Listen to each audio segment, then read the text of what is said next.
Cuando vi a mi esposo entregándole las llaves de mi casa a mi hijo, mientras ambos sonreían como si compartieran el secreto más dulce del mundo, sentí que el piso se abría bajo mis pies. No fue un sueño. No fue una pesadilla que pudiera sacudir con un café caliente y una oración matutina. Fue real, tan real como el aire frío que me golpeó el rostro cuando salí corriendo de esa casa que había sido mi refugio durante 32 años. La casa donde había criado a ese mismo hijo, que ahora me miraba con ojos vacíos, como si yo fuera una desconocida. La casa donde había pintado cada pared con mis propias manos, donde había sembrado el jardín de bugambilias que ahora florecía hermoso en el patio. La casa que llevaba grabada en cada rincón el sudor de mi frente y las lágrimas de mis noches en vela. Mamá, es solo negocios. Fue todo lo que dijo Sebastián, mi hijo mayor, mientras guardaba los documentos en su portafolio de cuero italiano. Solo negocios. Como si mi vida entera pudiera reducirse a una transacción bancaria.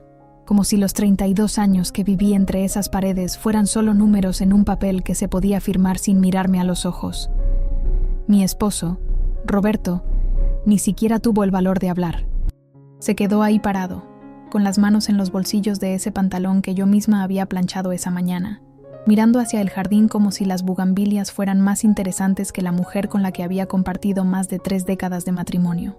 Esa mañana había empezado como cualquier otra en Querétaro. Me había levantado a las 5:30, como siempre, para preparar el café de olla que a Roberto le gustaba bien cargado. Había puesto los frijoles a calentar, preparado las tortillas recién hechas, cortado el jitomate para la salsa que Sebastián siempre pedía cuando venía a desayunar. Pero cuando bajé las escaleras con la charola del desayuno, lista para sorprenderlos como hacía cada vez que mi hijo nos visitaba, los encontré en la sala. No estaban solos.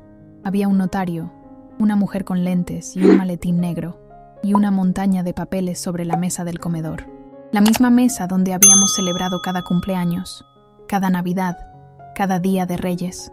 ¿Qué está pasando aquí?, pregunté, pero mi voz sonó tan pequeña que apenas me reconocí. Nadie respondió inmediatamente. El notario me miró con esa expresión que tienen los funcionarios cuando saben que están presenciando algo que no deberían ver. La mujer de los lentes carraspeó incómoda. Roberto se pasó la mano por el cabello, ese gesto nervioso que yo conocía tan bien. Y entonces Sebastián habló. Mamá, papá me vendió la casa. Ya todo está firmado. Así, sin más. Sin un, siéntate, tenemos que hablar. Sin un, perdón por no decirte nada. Sin siquiera el respeto de mirarme directamente cuando destrozó mi mundo en 8 palabras. La charola del desayuno se me resbaló de las manos. Escuché el sonido del plato rompiéndose. Vi el café derramándose sobre el piso de loseta que yo misma había fregado de rodillas hacía apenas 2 días. Las tortillas quedaron esparcidas como pétalos marchitos. Pero nada de eso importó, porque en ese momento entendí algo que me dejó helada. Mi propio hijo acababa de comprarme la casa donde él había nacido. La casa que yo creía que era nuestra. La casa que pensé que algún día heredaría junto con su hermana Valeria. ¿Cómo que te la vendió?, logré articular, aunque sentía la garganta cerrada. Esta casa está a mi nombre también. Yo no he firmado nada. Roberto finalmente me miró, y lo que vi en sus ojos fue peor que cualquier grito o insulto. Vi indiferencia, vi cansancio, vi a un extraño. La casa siempre estuvo solo a mi nombre. Guadalupe, dijo con esa voz monótona que usaba cuando hablaba de trámites del trabajo. Cuando la compramos, hace 30 años, tú no trabajabas. El banco solo aceptó mi firma. Era verdad. Yo lo recordaba vagamente, ese día en la notaría cuando éramos jóvenes. El empleado del banco me había pedido comprobantes de ingresos, y yo no tenía ninguno porque me había dedicado a cuidar de Sebastián, que entonces era apenas un bebé de meses. Roberto había dicho, no te preocupes, mi amor, igual es de los dos. Y yo le había creído. Había creído en él durante 32 años. Pero yo vivo aquí, susurré, sintiendo que las lágrimas empezaban a nublarme la vista. Es mi hogar. Ya hablamos de eso. Intervino Sebastián, cerrando su portafolio con un chasquido seco. Puedes quedarte algunos meses mientras buscas dónde mudarte. Soy generoso. No te voy a echar a la calle de inmediato. Generoso.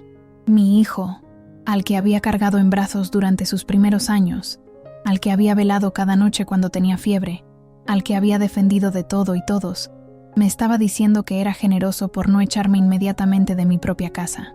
Sebastián, hijo, por favor, comencé a decir, pero él levantó la mano para detenerme. «Mamá, no hagas esto más difícil de lo que ya es. Es solo una casa. Puedes rentar algo más pequeño, más manejable.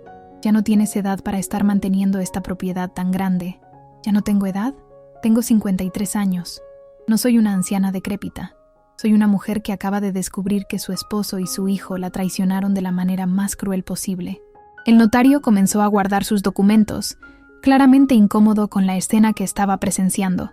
La mujer de los lentes ya se había marchado sin despedirse, y yo me quedé ahí, parada en medio de la sala de mi casa que ya no era mi casa, con el café derramado a mis pies y el corazón hecho pedazos. Roberto tomó su saco del perchero. «Regreso en la noche», dijo, como si este fuera un día normal. Como si no acabara de vender nuestro hogar a espaldas mías. Como si yo no estuviera ahí, sangrando por dentro. Sebastián lo siguió hacia la puerta. Antes de salir, volteó hacia mí. «Ah, mamá, casi lo olvido. Valeria ya lo sabe. Ella estuvo de acuerdo. Y entonces entendí que no había sido solo una traición. Había sido una conspiración. Mi hija también lo sabía. Todos lo sabían. Menos yo». La puerta se cerró detrás de ellos con un sonido que resonó en cada rincón de la casa vacía. Y yo me quedé sola, rodeada de 32 años de recuerdos que ahora me parecían mentiras. No lloré en ese momento. No grité. No rompí nada. Solo me senté en el primer escalón de las escaleras y me quedé mirando el desastre del desayuno en el piso, preguntándome cómo había llegado hasta aquí. Preguntándome en qué momento me había vuelto invisible para mi propia familia, preguntándome si alguna vez había sido algo más que una sirvienta en mi propia casa. Me llamo Guadalupe Méndez de Torres.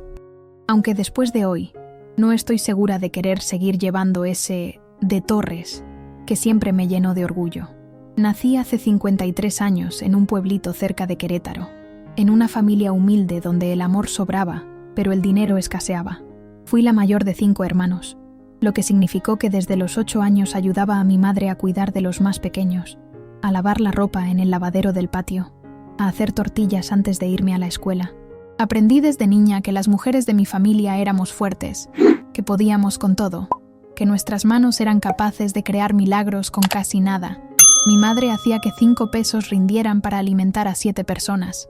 Mi abuela había levantado su casa ladrillo por ladrillo, con sus propias manos, después de que mi abuelo murió.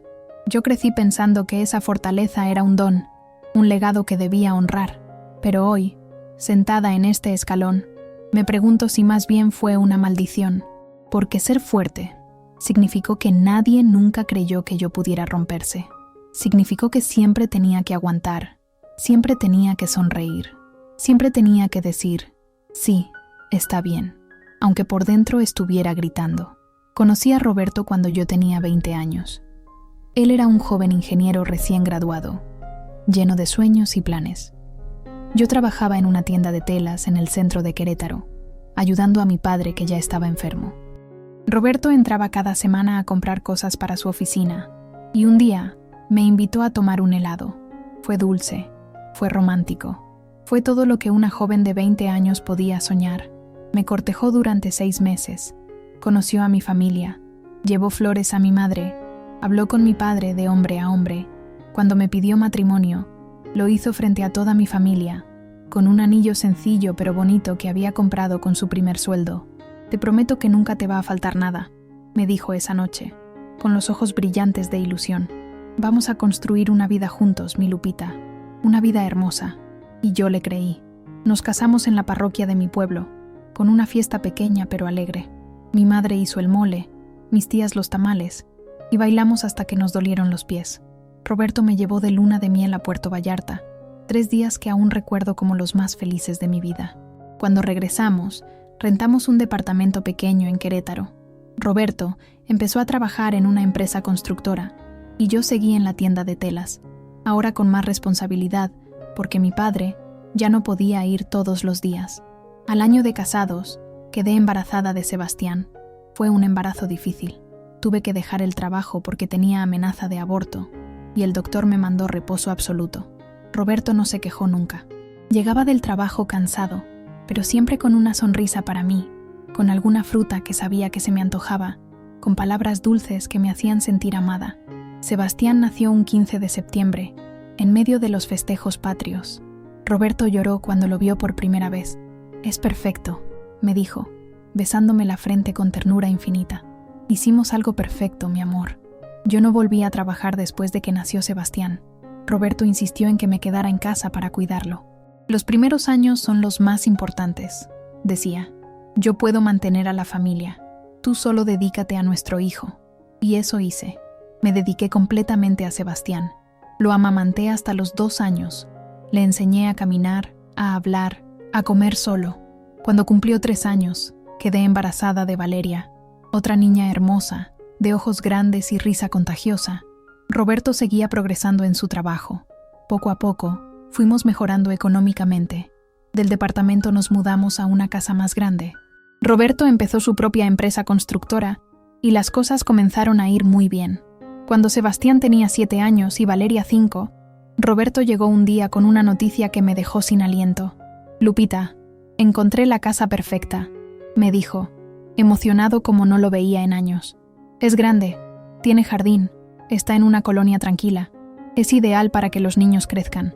Y así llegamos a esta casa. La casa de la calle Jacarandas número 45. La casa con el portón verde que pinté cada 2 años para que se viera bonito. La casa con el jardín donde sembré bugambilias, gardenias y hasta un limonero que ahora da los limones más jugosos del barrio. Esta casa fue mi proyecto de vida. Cada rincón lo escogí yo. Los azulejos de la cocina, el color de las paredes, la posición de cada mueble. Roberto me dio carta abierta porque él siempre estaba ocupado con su empresa.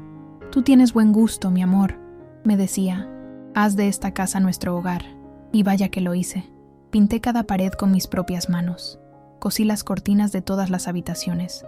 Planté cada flor del jardín. Cuando había goteras, yo llamaba al plomero. Cuando se descomponía algo, yo buscaba quién lo arreglara. Roberto trabajaba tanto que casi nunca estaba, así que yo me convertí en la arquitecta, la decoradora, la jardinera, la administradora y la guardiana de esta casa. Los niños crecieron aquí. Sebastián aprendió a andar en bicicleta en este jardín. Valeria celebró su primera comunión en esta sala.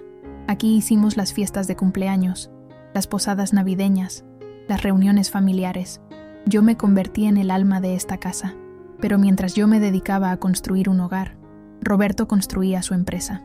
Y poco a poco, sin que yo me diera cuenta, empezó a cambiar.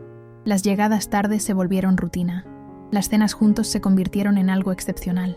Las palabras dulces desaparecieron, reemplazadas por comentarios cortantes, o, peor aún, por silencios largos e incómodos.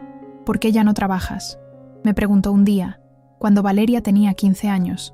«¿Podrías hacer algo productivo en lugar de estar todo el día en la casa?». Me quedé helada. Llevaba más de 20 años criando a sus hijos, manteniendo su casa, preparando su comida, lavando su ropa, cuidando de su madre cuando estuvo enferma, atendiendo a sus clientes cuando hacía reuniones de negocios en la casa. ¿Y eso no era productivo? Pero no dije nada. Como siempre, me tragué las palabras que querían salir, me tragué el dolor y me dediqué a seguir haciendo lo que sabía hacer, cuidar de mi familia. Sebastián se fue a estudiar a la Ciudad de México cuando cumplió 18 años. Entró a una universidad privada carísima que Roberto pagó sin pestañear. «Mi hijo va a ser alguien importante», decía con orgullo. Y yo estaba de acuerdo. Me llenaba de alegría ver a mi hijo triunfar. Cuando Sebastián se graduó de Administración de Empresas, Roberto le dio un puesto gerencial en su constructora. Lo moldeó para que fuera su sucesor. Y Sebastián aprendió bien. Aprendió los negocios. Aprendió a negociar. Aprendió a ser duro. Pero en algún momento, también aprendió a ser frío. Valeria, en cambio, siempre fue más dulce, más cariñosa conmigo. O eso creía yo. Estudió diseño de interiores y se casó hace 3 años con un muchacho de buena familia. Vive en Guadalajara ahora y nos vemos poco. Pensé que nos habíamos distanciado por la distancia geográfica, pero hoy descubrí que la distancia era emocional, que ella también sabía lo que estaban planeando y no me dijo nada. En los últimos años, mi vida se ha reducido a esta casa. Mis hijos ya no me necesitan. Roberto me ignora la mayor parte del tiempo. Mis amigas de juventud se han dispersado. Algunas viven lejos, otras están ocupadas con sus propias familias. Yo me he quedado sola en esta casa grande, limpiando habitaciones que nadie usa, cocinando comidas que nadie aprecia, esperando llamadas telefónicas que nunca llegan. Esta mañana, cuando me levanté, me vi en el espejo y casi no me reconocí. ¿Cuándo me salieron estas canas? ¿Cuándo se me marcaron tanto estas arrugas alrededor de los ojos? ¿Cuándo me volví invisible? Ahora, sentada en este escalón, con el olor del café derramado llenando el aire, me doy cuenta de algo terrible. He vivido 53 años, pero no he vivido para mí ni un solo día. He vivido para mi familia, para mi esposo, para mis hijos, para esta casa, y ahora todos ellos me han dado la espalda. La pregunta que me taladra la mente, la pregunta que no puedo dejar de hacerme es: ¿en qué momento dejé de importar? ¿En qué momento pasé de ser Guadalupe, una mujer con sueños y deseos, a ser solo la mamá de Sebastián, la esposa de Roberto, la señora de la casa? ¿En qué momento me convertí en algo que se puede vender sin siquiera preguntarme? Pasé las siguientes horas en un estado de shock que no puedo describir. Me moví por la casa como un fantasma, recogiendo los pedazos rotos del plato, limpiando el café del piso, guardando las tortillas que nadie había comido. Mis manos hacían los movimientos por pura inercia, pero mi mente estaba completamente en blanco. O tal vez estaba demasiado llena de pensamientos que se atropellaban unos a otros, todos gritando al mismo tiempo, todos exigiendo ser escuchados. Intenté llamar a Valeria 3 veces.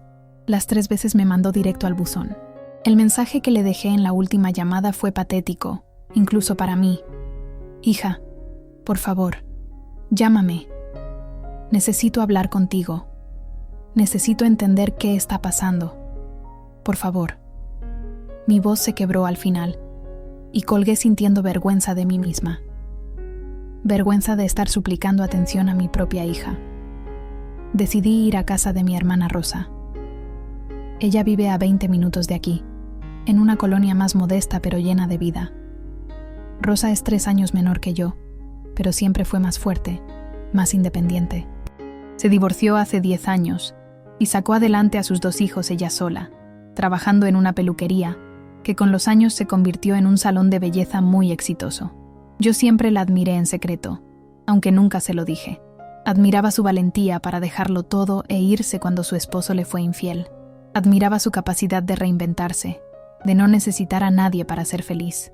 Cuando llegué a su casa, ella estaba en el patio tendiendo ropa. Me vio llegar y de inmediato supo que algo andaba mal. Rosa siempre fue buena para leer a las personas. ¿Qué pasó, Lupita?, me preguntó, dejando la canasta de ropa a un lado. Y entonces se rompió el dique. Todo lo que había estado conteniendo durante horas salió de golpe. Le conté entre sollozos lo que había pasado esa mañana: la traición de Roberto, la frialdad de Sebastián, el silencio cómplice de Valeria. Rosa me abrazó mientras yo lloraba, pero cuando me separé y la vi a los ojos, algo en su expresión me heló la sangre. Rosa, dije lentamente, ¿tú sabías algo de esto? Ella apartó la mirada, y en ese momento lo supe. Rosa, mírame. ¿Sabías que Roberto iba a vender la casa? Mi hermana suspiró, y ese suspiro fue como una bofetada. Lupita, Sebastián me llamó hace como un mes. Me dijo que estaban planeando comprar tu casa, pero que era sorpresa. Me pidió que no te dijera nada. ¿Y tú no me dijiste nada? Él dijo que era para ayudar, Lupita. Dijo que Roberto estaba teniendo problemas financieros con la empresa y que necesitaban hacer movimientos de dinero. Me dijo que así tu casa quedaría protegida, que era mejor que estuviera a nombre de Sebastián en caso de que hubiera problemas legales con la constructora. Cerré los ojos. Por supuesto que Sebastián le había contado una versión bonita, conveniente, una versión donde él era el héroe que salvaba el patrimonio familiar. ¿Y te pareció normal que yo no supiera nada al respecto?, pregunté, sintiendo cómo la rabia empezaba a reemplazar a la tristeza. ¿Te pareció bien que tu hermana fuera la última en enterarse de que estaban vendiendo su casa? No, no me pareció bien, admitió Rosa, y por lo menos tuvo la decencia de verse culpable. Pero pensé que Roberto te lo diría antes de firmar. Pensé que entre ustedes lo hablarían. No pensé que me lo harían a escondidas, que me tratarían como si yo no existiera, que me traicionarían. Lupita, yo no sabía que sería así, lo juro, pero sus disculpas sonaban huecas, porque ella había tenido un mes entero para llamarme, para advertirme, para preguntarme si yo estaba al tanto, y había decidido quedarse callada. Me levanté de la silla donde estaba sentada. Sentía las piernas temblorosas, pero me obligué a mantenerme firme. Necesito irme, dije. Lupita, no te vayas así. Quédate. Hablemos. No hay nada que hablar, Rosa. Hoy descubrí que tampoco puedo confiar en mi propia hermana. Salí de su casa sin mirar atrás, a pesar de que la escuché llamándome.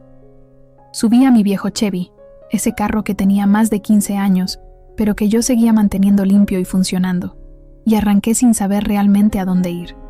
No podía volver a mi casa. No quería estar ahí. No quería ver esas paredes que ya no me pertenecían, ese jardín que había cuidado con tanto amor y que ahora era de mi hijo. Mi hijo. La idea seguía sin entrar en mi cabeza.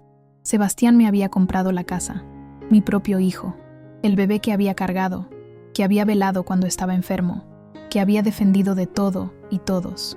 Decidí ir a ver a mi comadre Patricia. Ella y yo habíamos sido amigas desde que los niños estaban chicos. Nuestros hijos fueron a la misma escuela. Hicimos cientos de proyectos escolares juntas. Nos acompañamos en las juntas de padres de familia. Patricia vivía en una casa bonita cerca del centro histórico de Querétaro. Cuando llegué, me recibió con una sonrisa, pero también vi algo raro en sus ojos, algo que no supe interpretar en ese momento. «Pati, necesito hablar contigo», le dije, y mi voz sonó más desesperada de lo que hubiera querido. «Claro, Lupita, pasa. ¿Quieres un café?» Nos sentamos en su sala, y por segunda vez ese día conté mi historia, pero esta vez, mientras hablaba, noté que Patricia no parecía sorprendida, no parecía indignada, ni siquiera parecía muy interesada. Cuando terminé, ella se quedó en silencio un momento, dando vueltas a su taza de café. «¿Y por qué te sorprende tanto?», dijo finalmente. «¿Qué?», digo, Lupita. Todos sabíamos que Roberto estaba cansado. Todos sabíamos que las cosas entre ustedes no estaban bien. Y Sebastián es un hombre de negocios. Probablemente fue una buena inversión para él. Me quedé mirándola como si le hubiera salido una segunda cabeza. «Pati, es mi casa. La casa donde he vivido 30 años. ¿No te parece terrible que la hayan vendido sin decirme nada?». Patricia se encogió de hombros. Ese gesto despreocupado me dolió más que cualquier insulto. «Es que, Lupita, tú nunca trabajaste. Tú no pusiste dinero para esa casa. Técnicamente, Roberto tenía derecho de venderla». «¿Técnicamente?», repetí, sin poder creer lo que estaba escuchando. «¿Técnicamente?». Yo crié a sus hijos en esa casa. La mantuve, la cuidé, la convertí en un hogar. ¿Eso no cuenta?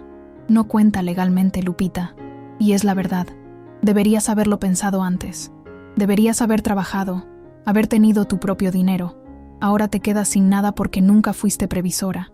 Sus palabras fueron como cuchillos. Cada una cortaba más profundo que la anterior. ¿Previsora? Dejé mi trabajo porque Roberto me lo pidió, porque me dijo que me necesitaba en casa con los niños. «Pues ahí está tu error», dijo Patricia, y su tono era casi condescendiente. «Nadie debería depender completamente de otra persona. Yo siempre seguí trabajando, aunque fuera medio tiempo. Siempre tuve mi propio dinero. Por eso ahora tengo mi patrimonio asegurado». Me levanté de su sala sintiendo que me ahogaba. No podía seguir ahí, escuchando cómo mi supuesta amiga me echaba en cara todas mis decisiones de vida. «Me tengo que ir», dije. «Ay, Lupita, no te enojes. Solo te estoy diciendo la verdad. Alguien tiene que decírtela». Salí de su casa con el corazón hecho pedazos.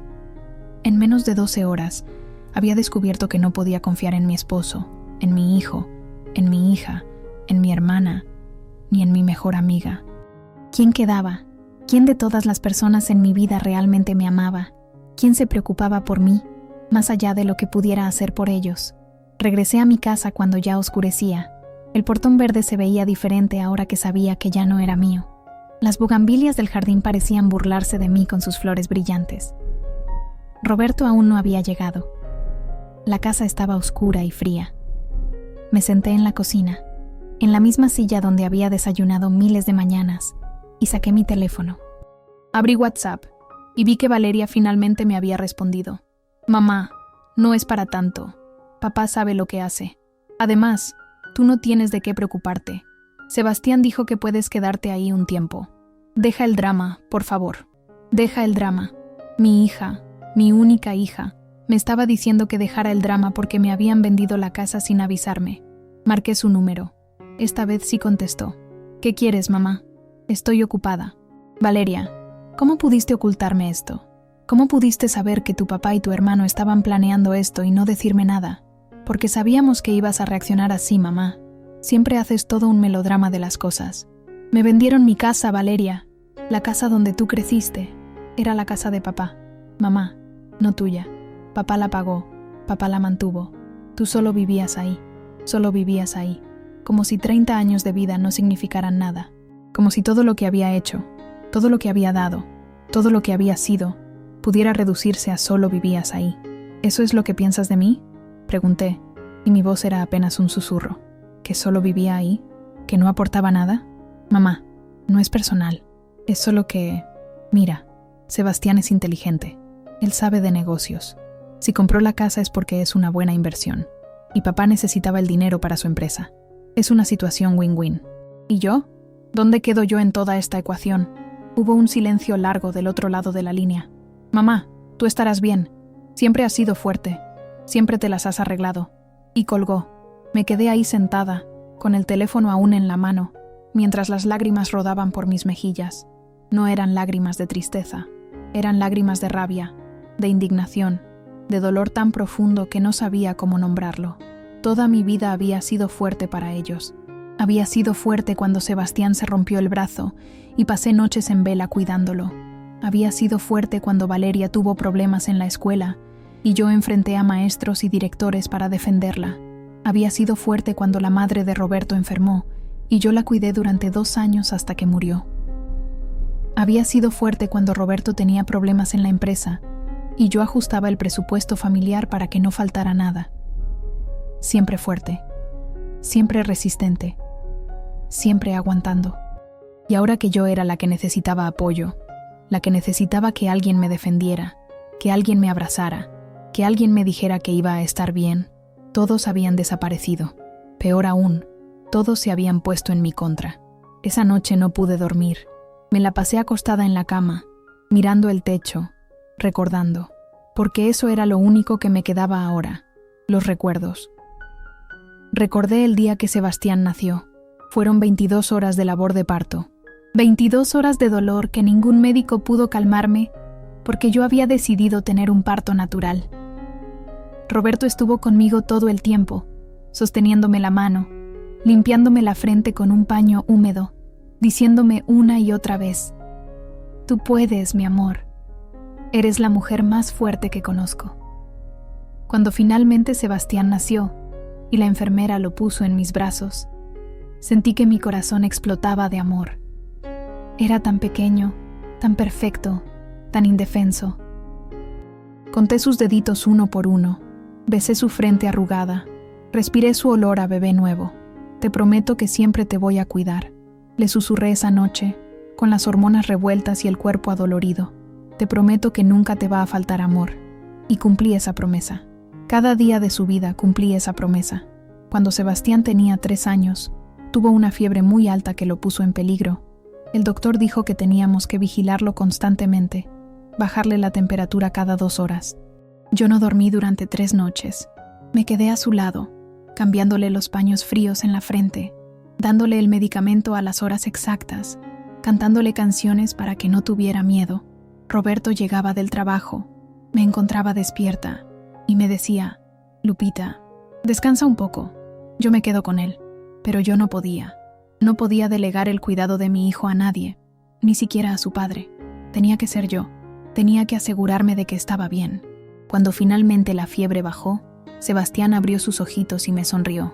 «Mami», dijo con su vocecita ronca, y yo lloré de alivio, abrazándolo contra mi pecho. Ese fue el primero de muchos episodios donde puse la salud y el bienestar de Sebastián por encima de todo, incluyendo de mí misma. Cuando empezó la primaria, era un niño tímido. Los otros niños lo molestaban porque usaba lentes y porque era más bajito que el promedio. Un día llegó a casa con la camisa rota y un moretón en la mejilla. Había peleado con 3 niños que lo habían estado fastidiando. Esa misma tarde fui a la escuela, hablé con el director, con los maestros, con los padres de los otros niños. No me moví de ahí hasta que me aseguraron que iban a tomar medidas para proteger a mi hijo. Roberto me dijo que estaba exagerando. «Los niños se pelean, Lupita. Es normal. No puedes estar resolviéndole todos sus problemas». Pero yo sí podía, y lo hice. Cuando Sebastián quería entrar a esa universidad carísima en la Ciudad de México, yo vendí las pocas joyas que tenía, unas arracadas de oro que habían sido de mi abuela. Le dije a Roberto que no era necesario, que usara ese dinero para su primer mes de renta. Quería que mi hijo tuviera un buen comienzo, que no le faltara nada. Durante los 4 años que Sebastián estuvo en la universidad, yo le mandaba dinero extra cada mes. No mucho, porque no tenía de dónde sacar, pero siempre encontraba la manera. Dejaba de comprarme ropa nueva, reducía el gasto del súper, ahorraba de donde podía. Una vez, Sebastián me llamó porque necesitaba dinero para pagar una multa de tránsito. Eran 2,000 pesos que yo no tenía. Pedí prestado a mi hermana Rosa, a quien le pagué en abonos durante 6 meses. Eso era ser madre. Eso era amor incondicional. Recordé también el día que Valeria nació. El parto fue más rápido que el de Sebastián, pero no menos intenso. Valeria llegó al mundo llorando con fuerza, reclamando atención desde el primer segundo. Era una bebé inquieta, que no dormía bien, que lloraba por todo. Los primeros meses fueron agotadores.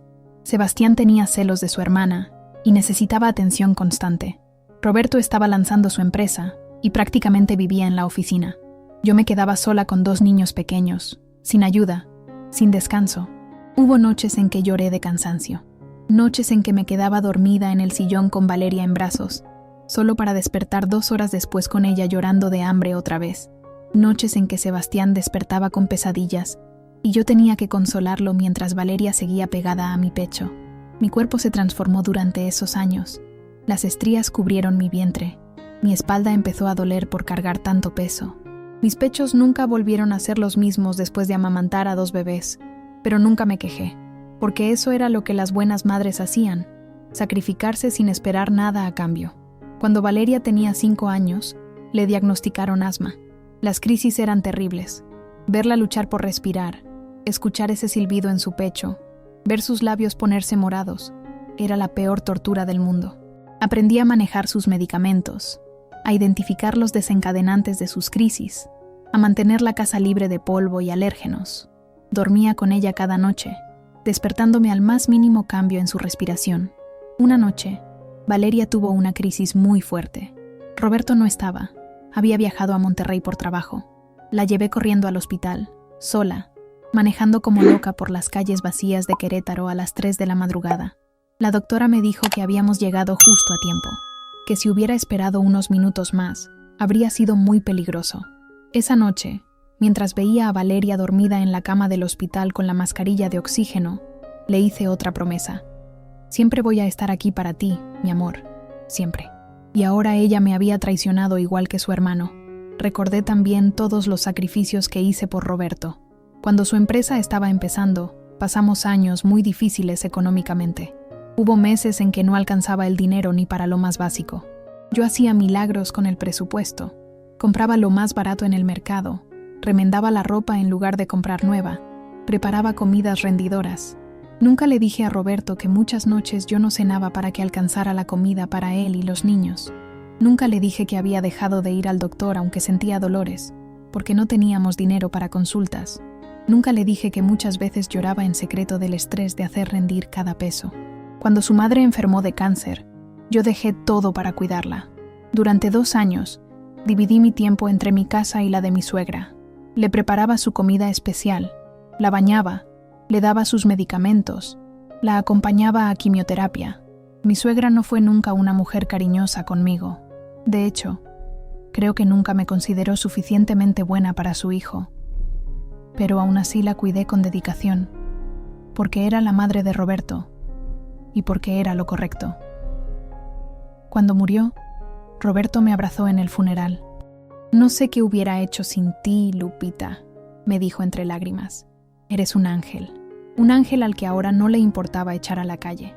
Recordé las miles de cenas que preparé para sus clientes, las veces que arreglaba la casa entera porque Roberto iba a traer gente importante del trabajo, las veces que sonreí y fui amable con personas que me miraban por encima del hombro, solo porque eran importantes para los negocios de mi esposo. Recordé que vendí mi carro cuando los niños eran pequeños, porque necesitábamos el dinero para el enganche de la casa. Roberto prometió comprarme otro cuando las cosas mejoraran. Pasaron 30 años y nunca mejoró lo suficiente para cumplir esa promesa. Recordé que dejé de ver a mis amigas, que dejé mis pasatiempos, que dejé de soñar con tener una carrera profesional, todo porque la familia es primero.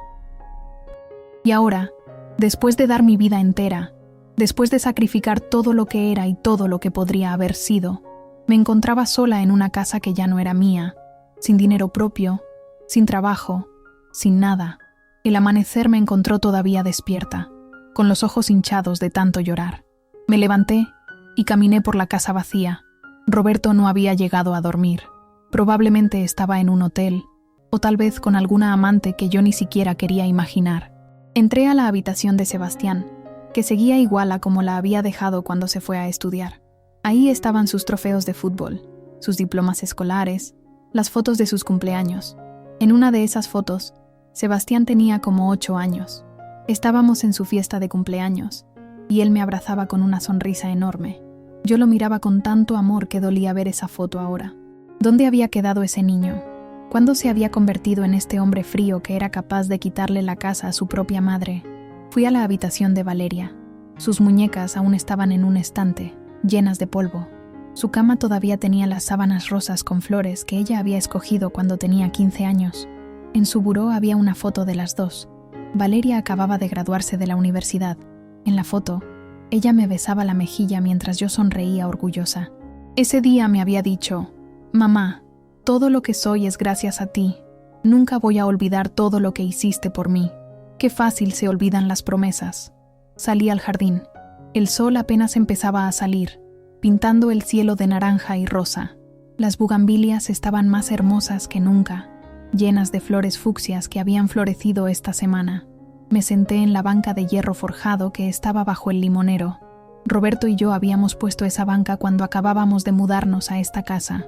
«Aquí nos sentaremos cuando seamos viejitos», había dicho él. «Veremos a nuestros nietos jugar en este jardín». Ese futuro ya no existía. Y entonces, en medio de todo ese dolor, algo dentro de mí empezó a cambiar. Ya había llorado suficiente. Ya me había compadecido suficiente de mí misma. Ya había recordado suficiente todo lo que había dado y todo lo que me habían quitado. Ahora era tiempo de hacer algo al respecto. Porque si algo me habían enseñado mi madre y mi abuela era esto: las mujeres de mi familia no se rendían. Caíamos, sí, nos golpeaban también, pero siempre, siempre nos levantábamos más fuertes. 3 días después de la traición, cuando yo apenas estaba procesando la magnitud de lo que había pasado, Sebastián apareció en la casa con una noticia que terminó de destrozarme. Era domingo por la tarde. Yo estaba en el jardín, regando las plantas como había hecho cada domingo durante 30 años. Era una de las pocas cosas que me hacían sentir en paz. Ver el agua nutriendo las raíces, ver las hojas brillando bajo el sol, sentir la tierra húmeda bajo mis pies descalzos. Escuché el portón abrirse y vi entrar a Sebastián. No venía solo. Traía a una mujer joven, muy arreglada, con tacones altos y un vestido ejecutivo. Detrás de ellos venía un hombre con una cámara profesional y una carpeta. «Mamá, necesito que hablemos», dijo Sebastián, ni siquiera saludándome. Cerré la llave del agua y me sequé las manos en el delantal. Mi corazón ya se había acelerado. Algo me decía que esto no iba a ser nada bueno. «Ella es Daniela», dijo Sebastián, señalando a la mujer. «Es agente de bienes raíces. Vamos a poner la casa en renta». Las palabras tardaron en procesarse en mi cerebro. ¿Rentar? ¿Ya? ¿De qué hablas, Sebastián? Dijiste que podía quedarme aquí algunos meses. Sí, mamá, pero han pasado varios días y tú no has hecho nada por buscar otro lugar. No puedo tener la casa parada. Necesito que empiece a generarme ingresos. La mujer, Daniela, me sonrió con esa sonrisa profesional y falsa que tienen los vendedores. Señora Guadalupe, un placer. Sebastián me contrató para encontrar inquilinos para esta hermosa propiedad. Solo vamos a tomar algunas fotos y medidas.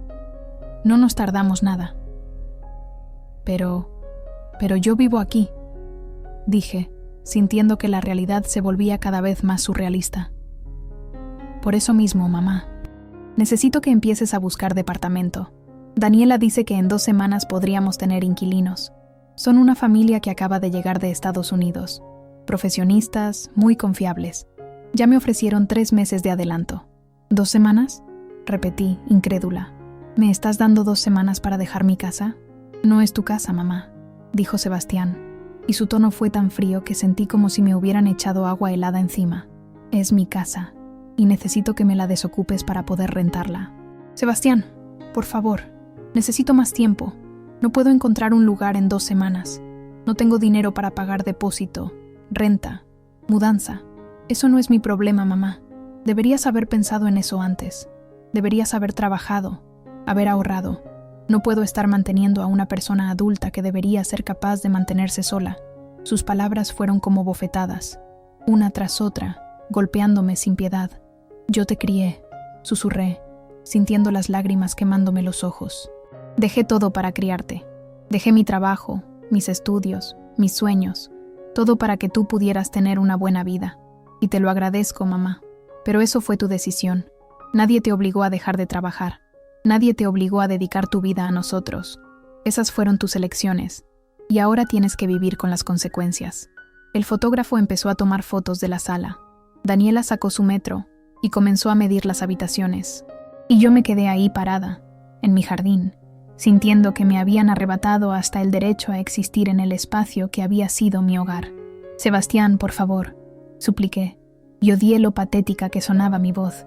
Dame al menos 1 mes, solo 1 mes para organizarme. 2 semanas, mamá. Ya es bastante generoso de mi parte. Hay mucha gente que ni siquiera te daría ese tiempo. ¿Generoso? ¿Te parece generoso echar a tu madre en 2 semanas? Te estoy dando un techo temporal. Podrías estar agradecida en lugar de estar reclamándome. Me quedé sin palabras. Literalmente no pude hablar porque el nudo en mi garganta era tan grande que sentía que me ahogaba. Sebastián sacó su cartera y sacó algunos billetes. Los puso sobre la mesa del jardín. Toma, son 10,000 pesos, para que empieces a buscar departamento. Considéralo un regalo. Un regalo.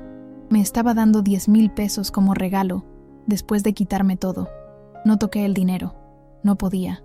Si lo tocaba, si lo aceptaba, sería como admitir que todo esto estaba bien, que era normal, que yo me lo merecía. Daniela salió de la casa con una sonrisa profesional. «Es una propiedad hermosa», exclamó con entusiasmo. «Creo que no vamos a tener ningún problema en rentarla. De hecho, ya tengo 3 familias interesadas. Les voy a mandar las fotos hoy mismo y mañana podemos programar las visitas». «¿Visitas?», pregunté. «¿Va a traer gente a mi casa?». «A mi casa», corrigió Sebastián. «Y sí, mamá. Es el proceso normal. La gente necesita ver la propiedad antes de rentarla». «Pero... ¿y yo? ¿Tengo que estar aquí cuando vengan extraños a ver la casa?» «Sería mejor que no estuvieras», intervino Daniela con esa voz melosa que me daba náuseas. A veces la presencia del ocupante actual incomoda a los posibles inquilinos. ¿Tiene algún lugar donde pueda estar durante las visitas? No tenía ningún lugar. No tenía nada. Pero no iba a darles el gusto de verme más humillada de lo que ya estaba. «Sí», mentí. «Tengo dónde ir». «Perfecto», dijo Sebastián, guardando su cartera. «Te mando mensaje cuando vayamos a traer a la gente. Generalmente les doy 1 hora de anticipación». Se fueron sin siquiera despedirse. Sebastián ni siquiera volteó a verme mientras salía, como si yo fuera un mueble viejo del que tenía que deshacerse. Me quedé sola en el jardín, mirando los 10,000 pesos sobre la mesa. El viento movía los billetes ligeramente, como si estuvieran burlándose de mí. 10,000 pesos. Eso era lo que valía mi vida para mi hijo. 10,000 pesos para borrar 30 años de sacrificio, de amor incondicional, de noches sin dormir cuidándolo, de años dedicados exclusivamente a su bienestar. Entré a la casa y subí a mi habitación. Abrí el closet y saqué una caja vieja que guardaba en el fondo. Ahí estaban todas las cartitas que Sebastián me había escrito cuando era niño. Tarjetas del Día de las Madres hechas con cartulina y diamantina. Dibujos que había hecho en la primaria. Leí una de las cartas. Estaba escrita con letra grande y desprolija. «Querida mami, eres la mejor mamá del mundo. Te quiero más que a las estrellas. Cuando sea grande te voy a comprar una casa grande para que vivas como reina. Te amo, Sebastián». Tenía 7 años cuando escribió eso. Ahora, a sus 33 años, me estaba echando de la casa que él mismo prometió comprarme. La ironía era tan cruel que me dio risa. Una risa histérica que rápidamente se convirtió en llanto. Lloré durante horas. Lloré hasta que no me quedaron lágrimas, hasta que me dolieron los ojos, hasta que mi cuerpo entero temblaba de la fuerza de los sollozos. Cuando finalmente pude calmarme, era casi medianoche. Roberto seguía sin aparecer. Ya llevaba 3 días sin venir a dormir. Ni siquiera me había llamado para decirme dónde estaba. Bajé a la cocina a tomar agua. Tenía la garganta seca y me dolía la cabeza. Cuando prendí la luz, vi mi reflejo en el vidrio de la ventana. No me reconocí. La mujer que me devolvía la mirada tenía el cabello despeinado, los ojos hinchados y rojos, la cara marcada por las lágrimas. Se veía vieja, cansada, derrotada. ¿Era yo esa mujer? ¿Cuándo me había convertido en eso? Recordé la foto de mi boda, esa foto donde aparecía radiante con mi vestido blanco y mi sonrisa llena de esperanza. Esa muchacha de 20 años que creía en el amor eterno, en las promesas, en los finales felices. Qué ingenua había sido. El timbre de la puerta me sacó de mis pensamientos. Miré el reloj. Era la 1 de la madrugada. ¿Quién podía ser a esta hora? Fui a abrir, pensando que tal vez era Roberto que había olvidado sus llaves. Pero cuando abrí la puerta, me encontré con 2 policías. ¿Es usted la señora Guadalupe Méndez?, preguntó uno de ellos. Sí, soy yo. ¿Pasó algo? Nos mandó llamar su hijo, el señor Sebastián Torres. Dice que usted se está negando a desocupar una propiedad que le pertenece a él. Me quedé helada. Sebastián había llamado a la policía. Mi propio hijo había mandado a la policía a intimidarme. Yo vivo aquí, dije, sintiendo que la voz me temblaba. Esta es mi casa. El policía sacó un papel de su carpeta. Aquí tenemos las escrituras de la propiedad a nombre del señor Sebastián Torres Méndez. ¿Tiene usted algún documento que demuestre que tiene derecho legal a estar aquí? Soy su madre. He vivido aquí 30 años. Entiendo, señora, pero legalmente, si el propietario le está pidiendo que se retire, usted tiene que hacerlo. De lo contrario, estaría incurriendo en invasión de propiedad privada. ¿Invasión? ¿De mi propia casa? Es la casa de su hijo, señora, dijo el otro policía, con un tono más suave pero igualmente firme. Mire, nosotros no queremos causarle problemas. Su hijo nos pidió que viniéramos a informarle que tiene que desocupar la propiedad en el tiempo que él estableció. ¿Está claro? Asentí, porque no tenía fuerzas ni para hablar. Los policías se fueron después de dejarme una citación formal. Cerré la puerta y me deslicé por ella hasta quedar sentada en el piso. Sebastián me había mandado a la policía, en medio de la noche, para asegurarse de que yo entendiera que no tenía ningún derecho, ningún poder, ninguna voz. Esa noche alcancé el punto más bajo de mi vida. Sentada en el piso de la entrada de mi casa, que ya no era mi casa, me di cuenta de que había perdido absolutamente todo. Pero también me di cuenta de algo más. No podía seguir así.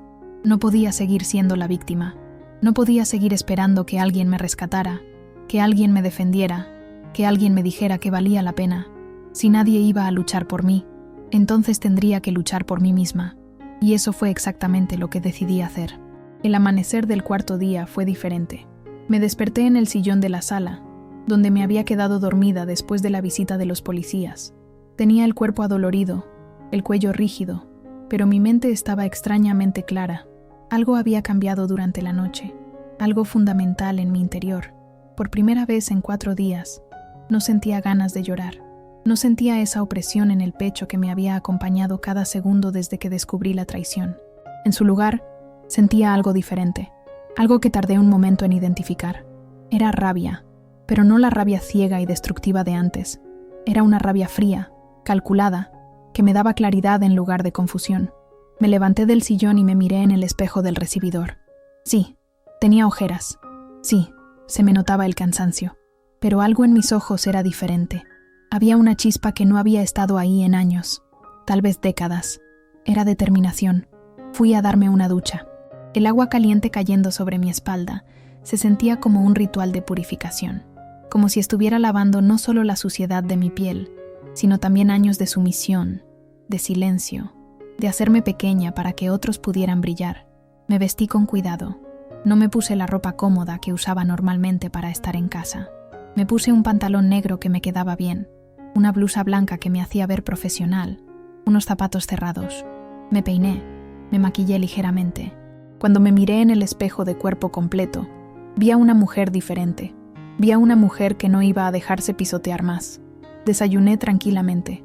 Preparé café, huevos revueltos con jamón, frijoles refritos, tortillas calientes. Comí despacio, saboreando cada bocado, como si estuviera descubriendo el placer de alimentarme después de días de no probar alimento. Mientras comía, mi mente trabajaba. Empecé a hacer una lista mental de todo lo que necesitaba saber, de todo lo que necesitaba hacer. Primero, ¿realmente esta casa estaba solo a nombre de Roberto? Necesitaba verificarlo. Necesitaba ver las escrituras originales, no solo creerle a Roberto o al notario que había estado presente durante la venta. Segundo, ¿cuánto dinero tenía Roberto? ¿Dónde estaba todo el dinero que había ganado durante 30 años? Su empresa había sido muy exitosa en la última década. ¿A dónde había ido todo ese dinero? Tercero, ¿realmente necesitaba vender la casa? ¿O había otra razón? Algo no cuadraba. Roberto nunca me había dicho que tuviera problemas económicos.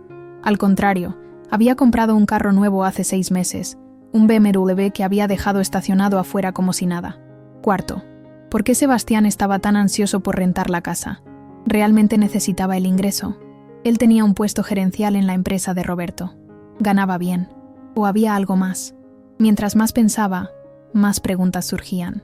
Y con cada pregunta, me daba cuenta de algo aterrador. Yo no sabía nada de la situación financiera de mi familia. No sabía cuánto ganaba Roberto. No sabía en qué cuentas bancarias tenía su dinero.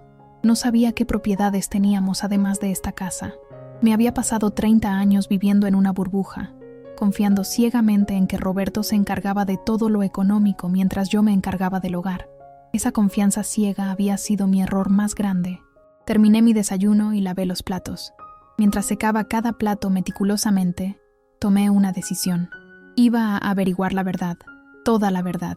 Empecé por buscar en el estudio de Roberto. Era la habitación de la casa donde yo casi nunca entraba.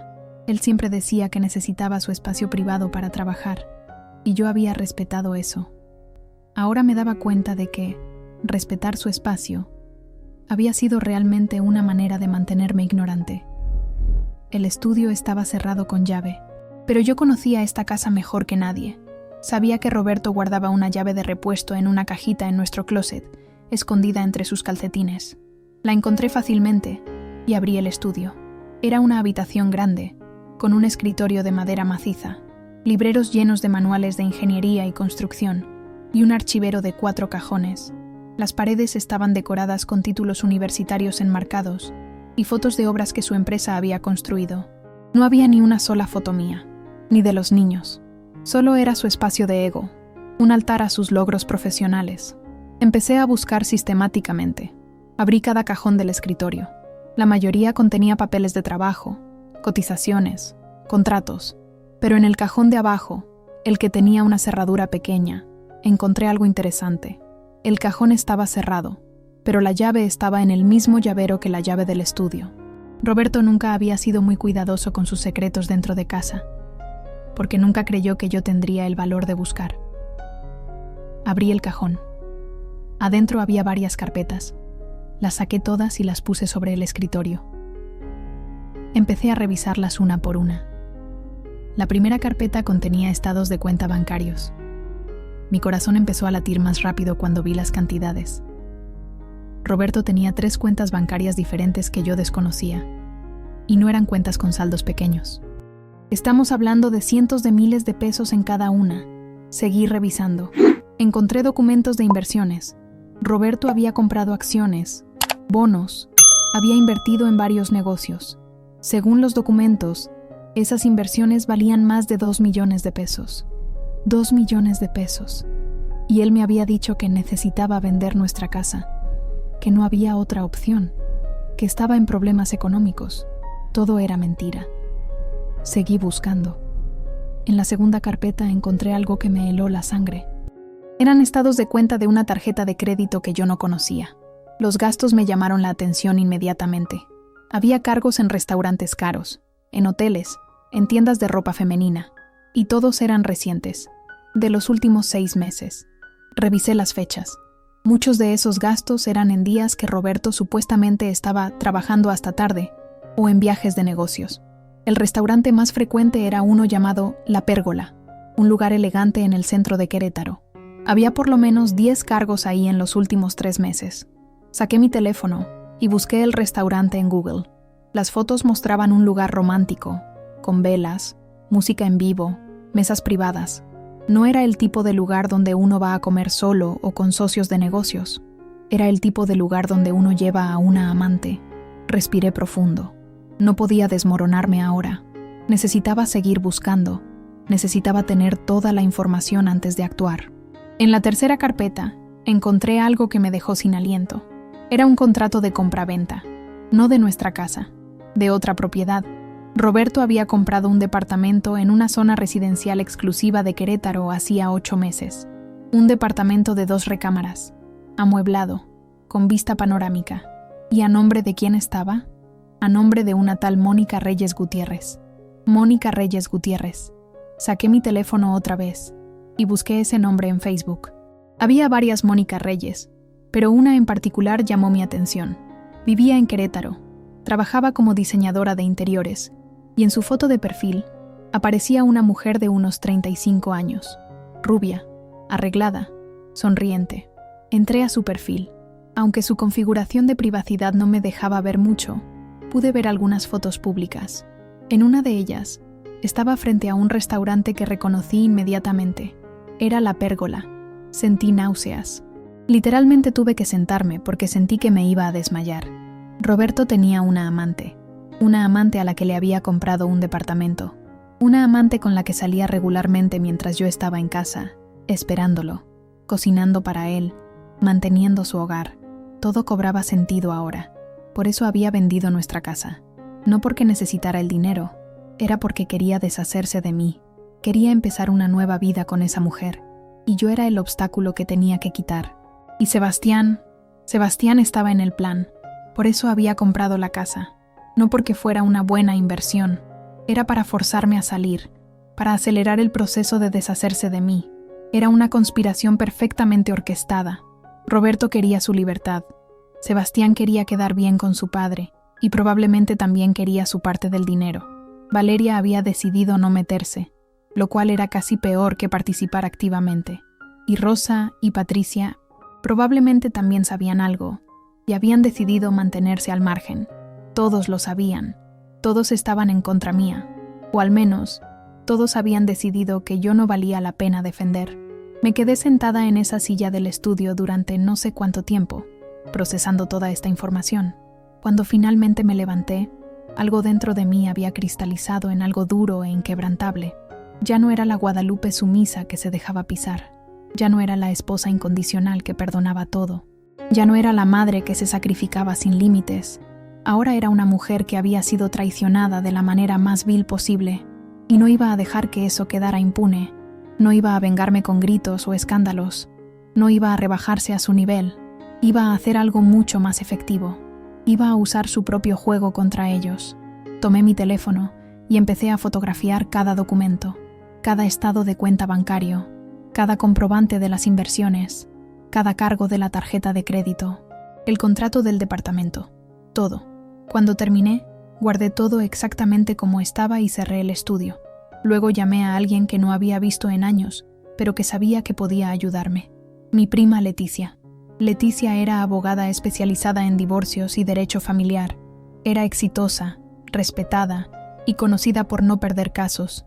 Nos habíamos distanciado cuando yo me casé, porque ella y Roberto nunca se llevaron bien, pero sabía que si le pedía ayuda, me la daría. «¿Lupita?», contestó sorprendida. «¿Eres tú?». «Sí, Leticia, soy yo.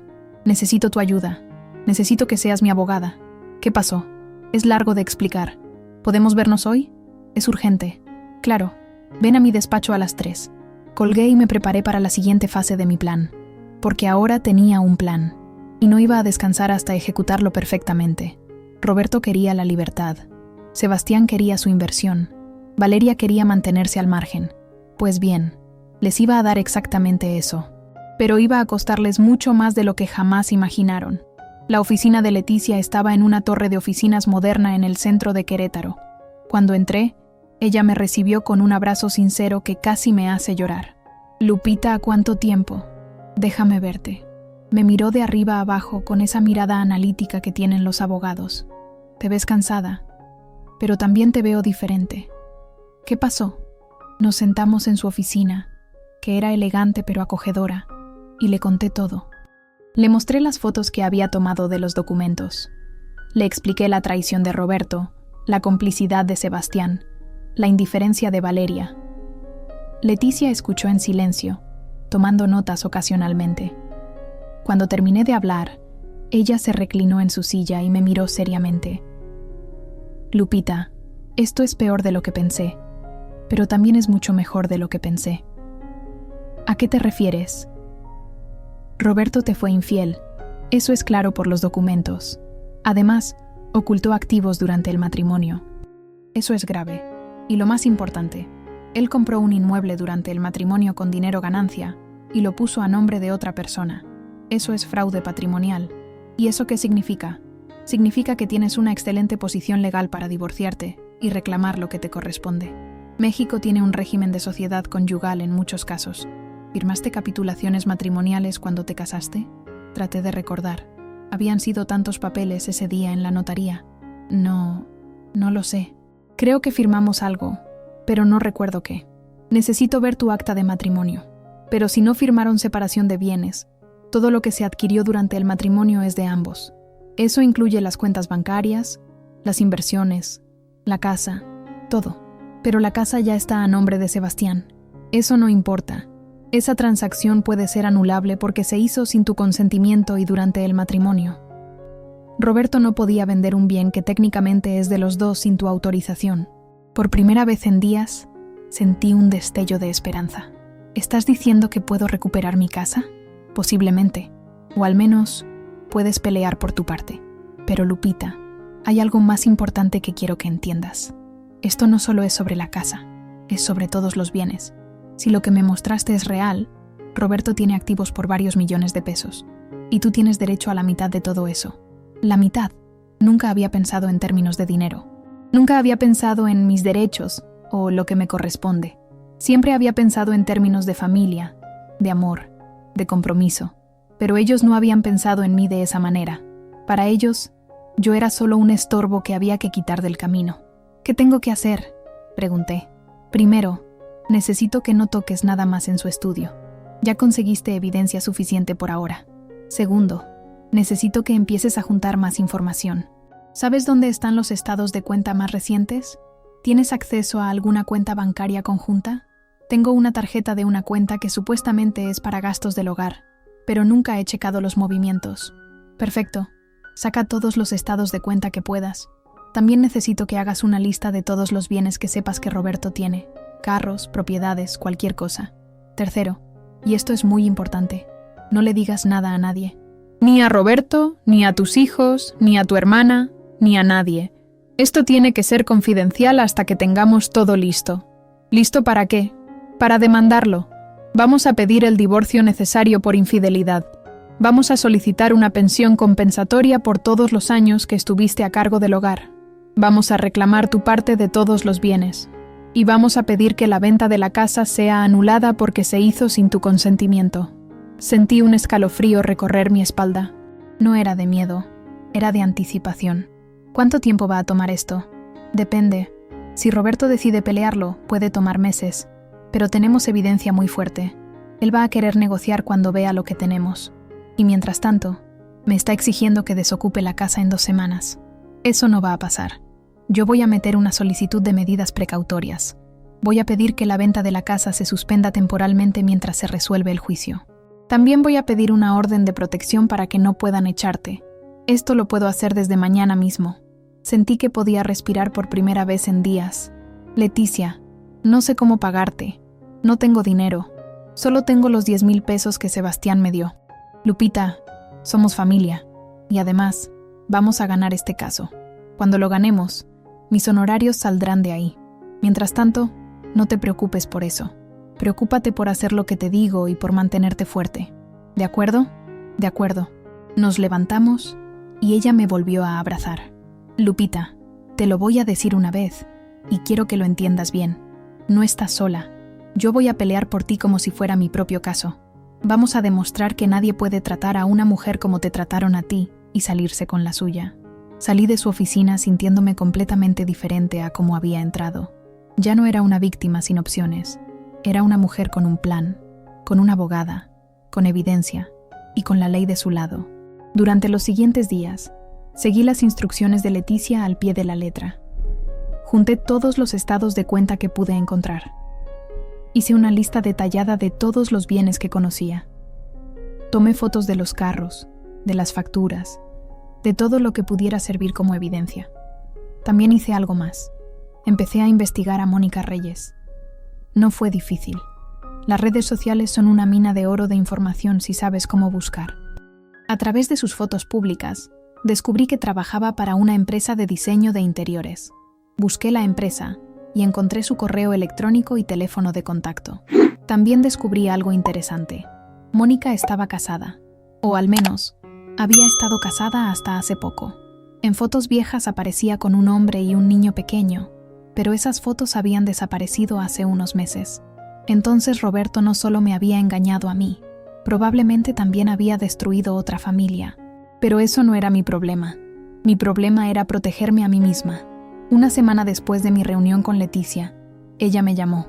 Lupita, ya está todo listo. Mañana vamos a meter la demanda de divorcio. También voy a solicitar las medidas precautorias para protegerte. Quiero que estés preparada porque cuando Roberto reciba la notificación, va a reaccionar. Probablemente va a estar furioso. Estoy lista, dije, y me sorprendí de lo firme que sonaba mi voz. Bien, también quiero que sepas algo. Investigué más sobre la venta de la casa. Encontré algo muy interesante. ¿Qué? La casa, según las escrituras originales, estaba efectivamente solo a nombre de Roberto. Pero adivina qué, cuando la compraron hace 30 años, el banco sí requería que ambos firmaran el crédito hipotecario. Eso significa que tú eres codeudora original de esa propiedad, y eso nos da una posición legal mucho más fuerte. No entiendo. ¿Qué significa eso? Significa que aunque la escritura esté solo a nombre de Roberto, tú tienes un derecho sobre esa propiedad por haber sido codeudora del crédito. Es complicado legalmente, pero básicamente significa que la venta que hizo Roberto no es tan limpia como él cree. Hay vicios legales que podemos explotar. Esto seguía mejorando. ¿Y qué va a pasar cuando metamos la demanda? Roberto va a recibir una citación. Va a tener que responder a los cargos. Y cuando vea la evidencia que tenemos, va a saber que está en problemas. Sebastián también va a ser notificado porque él es parte del fraude al haber comprado una propiedad que legalmente tenía vicios. Valeria no es parte directa, pero va a enterarse cuando todos se enteren. Bien, dije, sintiendo una satisfacción oscura.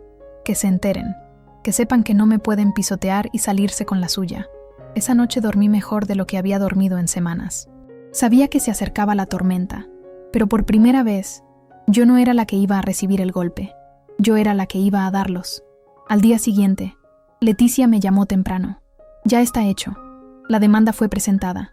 Roberto debe recibir la notificación en las próximas horas. ¿Y ahora qué? Ahora esperamos. Y tú te quedas en tu casa. Nadie puede echarte mientras este proceso esté en curso. Si Sebastián o Roberto intentan algo, llamas a la policía y les muestras la orden de protección que conseguí del juez. Gracias, Leticia. No me agradezcas todavía. Esto apenas empieza. Esperé todo el día, con los nervios de punta. No salí de la casa. Preparé comida aunque no tenía hambre. Limpié aunque todo estaba limpio. Cualquier cosa para mantener mis manos y mi mente ocupadas. A las 5 de la tarde, escuché el portón abrirse violentamente. Era Roberto. Y por su cara, era obvio que ya había recibido la notificación. Roberto entró a la casa como un huracán. Lo escuché gritando mi nombre desde el momento en que abrió la puerta. Guadalupe, Guadalupe. Ven aquí ahora mismo. Respiré profundo. Me había preparado para este momento. No iba a dejar que me intimidara. Ya no. Bajé las escaleras lentamente, con la cabeza en alto. Él estaba en la sala, con los papeles de la demanda arrugados en su mano, la cara roja de la rabia. ¿Qué demonios es esto?, gritó agitando los papeles en mi cara. ¿Me estás demandando? ¿Tú me estás demandando a mí? Sí, dije simplemente, y mi voz no tembló. Te estoy demandando por divorcio.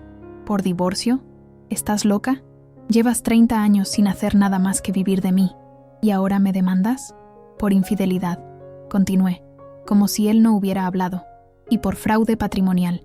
y por ocultar activos durante el matrimonio. Pude ver el momento exacto en que el pánico reemplazó a la rabia en sus ojos. No, no sabes de qué estás hablando. Sé exactamente de qué estoy hablando, Roberto. Sé de Mónica. Sé del departamento que le compraste. Sé de las cuentas bancarias que me ocultaste. Sé de las inversiones. Sé de todo. Él abrió y cerró la boca como un pez fuera del agua. ¿Cómo? ¿Entraste a mi estudio? ¿Revisaste mis cosas? Es mi casa también, Roberto. O era, hasta que decidiste vendérsela a nuestro hijo sin mi consentimiento. Pero no te preocupes. Eso también va en la demanda. Lupita. Su tono cambió, volviéndose más suave, más manipulador. Era el tono que usaba cuando quería conseguir algo. Lupita, amor, esto es un malentendido. Podemos hablarlo. No necesitamos meter abogados. Ya hay abogados metidos, Roberto. Y no soy tu amor. No lo he sido en mucho tiempo, aparentemente. Lo de Mónica fue un error. Yo estaba confundido. Pero se acabó. Terminé con ella. Podemos empezar de nuevo. Era fascinante verlo mentir tan descaradamente. Pero ya no me afectaba. Ya no le creía nada. No quiero empezar de nuevo contigo, Roberto. Quiero lo que me corresponde legalmente. Y quiero que te largues de mi vida. Esta casa es mía. Yo la pagué. Yo la compré. Con dinero ganado durante nuestro matrimonio. Y yo fui codeudora del crédito original. Mi abogada ya revisó todo eso. Legalmente, yo tengo derechos sobre esta casa. No puedes hacer esto. Ya la vendí. Está a nombre de Sebastián. Y esa venta está siendo impugnada. Mientras se resuelve el caso, la transacción queda suspendida. Así que técnicamente, esta casa sigue siendo nuestra. Y tú tienes que irte. ¿Que yo tengo que irme? Su voz subió de volumen otra vez. Esta es mi casa. Saqué el papel que Leticia me había dado esa mañana y se lo mostré. Esta es una orden de alejamiento. El juez determinó que, dadas las circunstancias, tú representas una amenaza para mi seguridad emocional y física. Tienes que irte de esta casa ahora mismo. Puedes regresar en 2 días, acompañado de un oficial, para recoger tus cosas personales. Pero ya no puedes vivir aquí mientras el divorcio se resuelve. Roberto me miró como si no me reconociera. Y probablemente era cierto. Esta no era la Guadalupe sumisa que él conocía. Esta era una mujer diferente. No puedes echarme de mi propia casa, dijo. Pero su voz ya no sonaba tan segura. No soy yo quien te echa. Es el juez. Y si no te vas voluntariamente, puedo llamar a la policía para que te saquen. Tomé mi teléfono y marqué 911. No oprimí llamar. Solo lo sostuve en mi mano, esperando. Roberto me miró con odio puro, pero también vi algo más en sus ojos. Miedo. Esto no va a quedar así, dijo entre dientes. Voy a contratar al mejor abogado que el dinero pueda comprar. Te voy a destruir en los tribunales. Inténtalo, respondí. Pero recuerda que yo tengo todas las pruebas de tu infidelidad, de tus activos ocultos, de tu fraude. Y si realmente quieres pelear esto en los tribunales, todo eso va a salir a la luz pública. ¿Quieres eso? ¿Quieres que todos tus socios, tus clientes, tus amigos, sepan que le compraste un departamento a tu amante mientras le decías a tu esposa que no había dinero? Él apretó los puños, pero no dijo nada más. Sabía que yo tenía la sartén por el mango. Vete, Roberto, y no regreses hasta que mi abogada diga que puedes. Él dio la vuelta y se fue hacia las escaleras, probablemente para subir a la habitación, pero yo lo detuve. No, no vas a subir. Te vas ahora. Puedes mandarle a alguien por tus cosas después. ¿Y dónde se supone que voy a dormir? No lo sé, Roberto. Tal vez en el departamento que le compraste a Mónica. Estoy segura de que ella te recibirá encantada. Sus ojos me lanzaron puñales, pero finalmente se dio la vuelta y salió de la casa dando un portazo que hizo temblar las ventanas. Cuando escuché su carro alejarse, mis piernas casi cedieron. Me senté en el primer escalón de las escaleras, temblando de la adrenalina. Lo había hecho. Había enfrentado a Roberto, lo había echado de la casa y había sobrevivido. Llamé a Leticia para informarle lo que había pasado. Perfecto, dijo ella. Ahora viene lo bueno. Roberto va a contratar un abogado y van a responder a la demanda. Pero no te preocupes. Lo que hiciste hoy fue muy valiente, Lupita. No me sentí valiente. Me sentí aterrada. Eso es exactamente lo que es el valor. Hacer lo correcto aunque estés aterrada. Esa noche, Por primera vez en 32 años, dormí sola en mi cama matrimonial, y en lugar de sentirme sola o triste, me sentí libre. Los siguientes días fueron un torbellino. Sebastián me llamó furiosos varias veces, pero yo no contesté. Me mandó mensajes de texto amenazantes, diciéndome que estaba cometiendo el error de mi vida, que me iba a arrepentir. Los borré todos sin responder. Valeria también llamó. Esa vez sí contesté. «Mamá, ¿qué estás haciendo?» Su voz sonaba más preocupada que enojada. «Sebastián está furioso. Papá está desesperado. ¿Por qué estás haciendo esto?» «Estoy defendiendo lo que es mío, Valeria.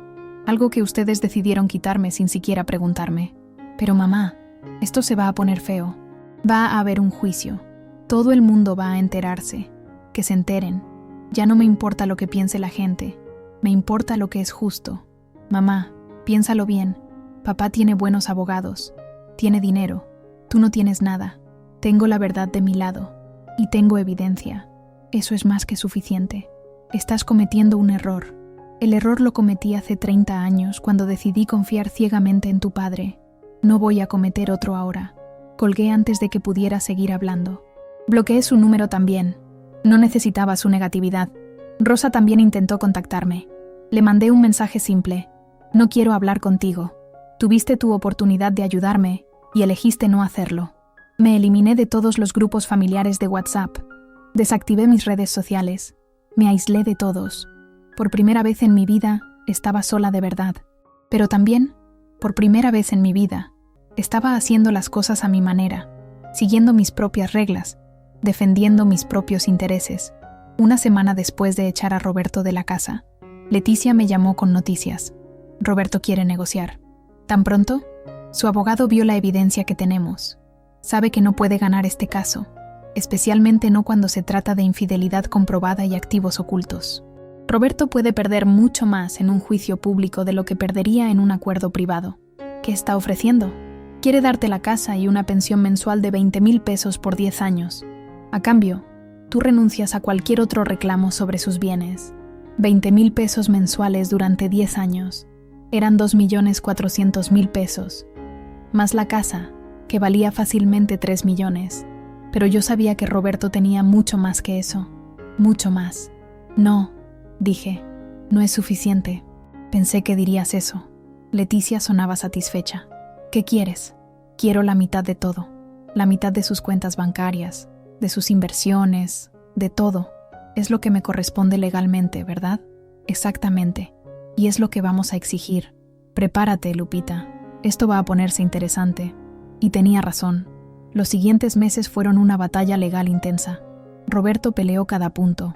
Contrató investigadores privados para intentar encontrar alguna falta mía, algún error que pudiera usar en mi contra. No encontraron nada, porque yo había sido la esposa perfecta durante 30 años. Mi único crimen había sido confiar demasiado. Finalmente, después de 3 meses de negociaciones, Roberto cedió. El acuerdo final fue este. Yo me quedaba con la casa, completamente a mi nombre. Recibía 4 millones de pesos en efectivo, que era aproximadamente la mitad de todos sus activos líquidos, y recibía una pensión compensatoria de 30,000 pesos mensuales durante 15 años, que no era negociable y no se veía afectada si yo decidía trabajar o casarme de nuevo. Era más de lo que nunca había soñado tener. Era justicia. El día que firmamos el acuerdo, Roberto ni siquiera me miró. Firmó los papeles con rabia contenida, dio la vuelta y se fue sin decir una palabra. Sebastián tuvo que devolver el dinero que había pagado por la casa. Perdió su inversión. Y perdió algo más importante. Perdió a su madre. Porque yo dejé muy claro que mientras no me pidiera perdón de rodillas por lo que me había hecho, no quería saber nada de él. Valeria intentó hacer las paces, pero yo no estaba lista todavía. Tal vez algún día, pero no ahora. 3 meses después de que se firmara el divorcio, cuando yo ya estaba empezando a reconstruir mi vida, recibí una llamada inesperada. Era Mónica Reyes. «Señora Guadalupe». Su voz sonaba nerviosa, temblorosa. «¿Quién habla?» Soy Mónica. Mónica Reyes». Me quedé en silencio por un momento, procesando el hecho de que la amante de mi ex esposo me estaba llamando. «¿Qué quieres?», pregunté, y mi voz salió más fría de lo que esperaba. «Necesito hablar con usted». Por favor, es importante. Parte de mí quería colgar inmediatamente, pero la curiosidad pudo más. Tienes 5 minutos. ¿Podríamos vernos en persona? Hay cosas que necesito decirle. Cosas sobre Roberto que usted debería saber. Eso sí captó mi atención. ¿Dónde? Me dio el nombre de una cafetería en el centro. Acordamos vernos al día siguiente. Cuando llegué, la reconocí inmediatamente de sus fotos, pero en persona se veía muy diferente. Más delgada, con ojeras, sin el brillo que tenía en sus fotos de redes sociales. Nos sentamos en una mesa al fondo, lejos de oídos curiosos. «Gracias por venir», dijo ella, retorciendo una servilleta en sus manos. «Sé que debe odiarme. No te odio», dije honestamente. «No te conozco lo suficiente para odiarte, pero sí me gustaría saber qué es esto que necesitas decirme». Mónica respiró profundo. Roberto me mintió. Me dijo que estaba divorciado, que su matrimonio había terminado hace años. Me dijo que usted y él solo seguían casados por los papeles, pero que ya no había nada entre ustedes. Me lo creí. Solté una risa amarga. Por supuesto que te lo dijo. Cuando me enteré de la demanda de divorcio, cuando me enteré de que usted no sabía nada de mí, me sentí horrible. Yo nunca hubiera... Si hubiera sabido que él seguía casado de verdad, que les estaba mintiendo a ambas, nunca hubiera seguido con la relación. ¿Y qué quieres? ¿Que te perdone? No, no espero eso. Pero necesitaba que supiera que yo también fui una víctima de Roberto, que él nos manipuló a las dos. Hay una diferencia, dije, sintiendo la rabia subir en mi pecho. Tú estuviste con él algunos meses. Yo estuve con él 30 años. Yo crié a sus hijos. Yo sacrifiqué mi vida entera por él. Así que no, Mónica, no creo que seamos víctimas de la misma manera. Ella asintió, con lágrimas en los ojos. Tienes razón. Lo siento, pero hay algo más que necesitas saber. Roberto está en problemas. ¿Qué tipo de problemas? Problemas financieros. Grandes. Su empresa está a punto de quebrar. Eso me sorprendió. ¿Cómo sabes eso? Porque me lo dijo. Hace 2 semanas vino al departamento, desesperado. Me dijo que había hecho malas inversiones, que había perdido mucho dinero, que la empresa estaba en números rojos. Me pidió que le devolviera el departamento, que lo vendiera y le diera el dinero. ¿Y lo hiciste? No. El departamento está a mi nombre. Legalmente es mío. Le dije que no iba a regresárselo después de todo lo que me hizo pasar. Se puso furioso. Me amenazó. Por eso decidí llamarla. Porque creo que él va a intentar quitarle a usted también lo que le dio. Va a intentar recuperar algo del dinero del divorcio. Sentí un escalofrío. ¿Roberto vendría por mí? No puede, dije. El acuerdo está firmado. Es final. Los hombres desesperados hacen cosas desesperadas, señora Guadalupe. Solo quería advertirle. Cuídese. Mónica se levantó para irse, pero la detuve. ¿Por qué me estás diciendo todo esto? Tú también podrías estar en peligro si él se entera que hablaste conmigo. Ella sonrió tristemente. Porque tal vez usted tenía razón. Tal vez yo también fui víctima. Y tal vez es hora de que ambas dejemos de serlo. Se fue, dejándome con un café frío y 1.000.000 de pensamientos. Esa misma tarde llamé a Leticia y le conté de mi encuentro con Mónica. Hay que estar alertas, dijo Leticia. Pero él no puede hacer nada legalmente. El acuerdo es vinculante. Si intenta algo, nos enteraremos y actuaremos inmediatamente. ¿Y si intenta algo que no sea legal? Entonces llamamos a la policía. Lupita, no puedes vivir con miedo. Ya ganaste. Ya está hecho. Ahora solo tienes que vivir tu vida. Intenté seguir su consejo. Intenté relajarme, pero algo me decía que esto no había terminado. Una semana después, recibí una llamada de Sebastián. Por primera vez en meses contesté. ¿Qué quieres? Mamá, necesito hablar contigo. Es sobre papá. No me interesa nada sobre tu padre. Mamá, por favor, estás en peligro. Eso captó mi atención. Explícate. Papá no está bien. Perdió mucho dinero. La empresa está quebrada. Y está diciendo cosas raras sobre ti, sobre cómo tú le quitaste todo, cómo lo destruiste. Estoy preocupado de que pueda hacer algo estúpido. ¿Me estás diciendo que tu padre me puede hacer daño? No lo sé, pero no está pensando claramente. Está tomando mucho. Está diciendo que va a recuperar lo que es suyo. Nada de lo que yo tengo es suyo. Es mío. Me lo gané después de 30 años de matrimonio. Lo sé, mamá. Yo lo sé. Y lamento todo lo que pasó. Lamento no haberte apoyado. Lamento haber sido parte de esto. Estaba cegado por la codicia, supongo. Papá me prometió cosas si lo ayudaba. Y yo fui un tonto. Era la primera vez que Sebastián admitía su error.